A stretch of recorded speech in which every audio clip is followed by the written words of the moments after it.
realise that lung cancer can be caused by other things other than exposure, by smoking. One thing that's definitely shown is that exposure to high levels of radon gas causes lung cancer.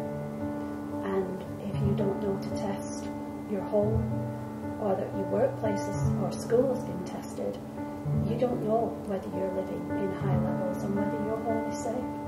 Everybody needs to test their home. Your neighbour's home may be fine, but yours may be high.